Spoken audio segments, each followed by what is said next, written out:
তেল সংকটে বিপর্যস্ত পণ্য পরিবহন, অর্ধেক পথেই থেমে যাচ্ছে ট্রাক, নষ্ট হচ্ছে কাঁচামাল, ফলে বড় ক্ষতির মুখে ব্যবসায়ীরা।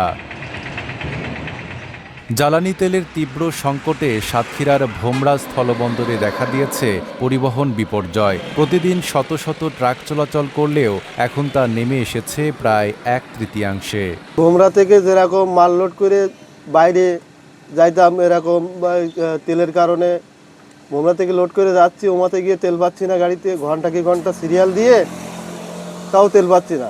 তেলের কারণে সিরিয়াল দিয়ে আসি, তেল পাচ্ছি না। তো গতকালকে সিরিয়াল দিলাম, তেল পাইনি। অনেকে পাইছিল, আমরা সিরিয়ালে পাইনি। সবচেয়ে বেশি বিপাকে পড়েছেন পচনশীল পণ্যের ব্যবসায়ীরা। সময়মতো গন্তব্যে পৌঁছাতে না পেরে নষ্ট হয়ে যাচ্ছে কাঁচামাল।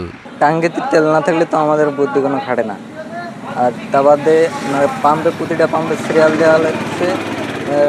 আমরা বাড়ির লোক ফোন দিয়ে ডিস্টার্ব করে, বলতে গেলে আপনার হচ্ছে বাড়ির লোক কয় যে মাল নেবে না, বাড়ির লোকে ঝামেলা করে। তেল পেতে ঘন্টার পর ঘন্টা লাইনে দাঁড়িয়ে থাকতে হচ্ছে চালকদের।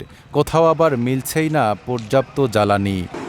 না, আগের মতন ইনকাম নাই। তো আগে যদি মনে করেন যে চিটাং ঘুরে এসে যদি 180টা তেল লিখতে বসছেন, সেখানে এখন মনে করেন যে 210টা লাগতেছে, 30টা বেশি, মানে 210 টাকা তেল মনে করেন নিতে হচ্ছে তেলের কোনো মাপ ঠিক পাওয়া যাচ্ছে না। আগে যেখানে ঢাকায় মাল নিতে খরচ হতো 25 থেকে 26 হাজার টাকা, এখন তা বেড়ে দাঁড়িয়েছে 30 থেকে 37 হাজারে। 72 ঘন্টা ময়েশ্চার লক সমৃদ্ধ লিলি বডি ওয়াশ, শিয়া বাটারের গুডনেস স্কিন রিপেয়ার করে রাখে সফট ও গ্লোয়িং। পরিবহন সংকটে বন্দরে খালাস হওয়া পণ্য সময়মতো সরানো যাচ্ছে না, এতে ব্যাহত হচ্ছে আমদানি রপ্তানি কার্যক্রম। আমাদের এই ট্রাকগুলো বিভিন্ন জায়গায় যাচ্ছে, কিন্তু ফিরতে পারতেছে না তেলের অভাবে। আর বিভিন্ন জায়গায় এইগুলো মাল বোঝাই অবস্থায় পড়ে থাকতেছে তেল সংকটের কারণে। এখন বর্তমান দেশে জ্বালানি সংকটের কারণে আমার ট্রান্সপোর্ট যে ভোমরা আমার যে ট্রান্সপোর্ট করে আর কি, ওনাদেরকে আমি গাড়ির প্রোগ্রাম দিলে তারা ঠিক মতন গাড়ি লাগাতে পারছে না তেলের সংকটের কারণে। দেখাচ্ছে একটা গাড়ি প্রোগ্রাম দিলে অন্তত 2 ঘন্টা 3 ঘন্টা পর পর একটা গাড়ি লাগাই।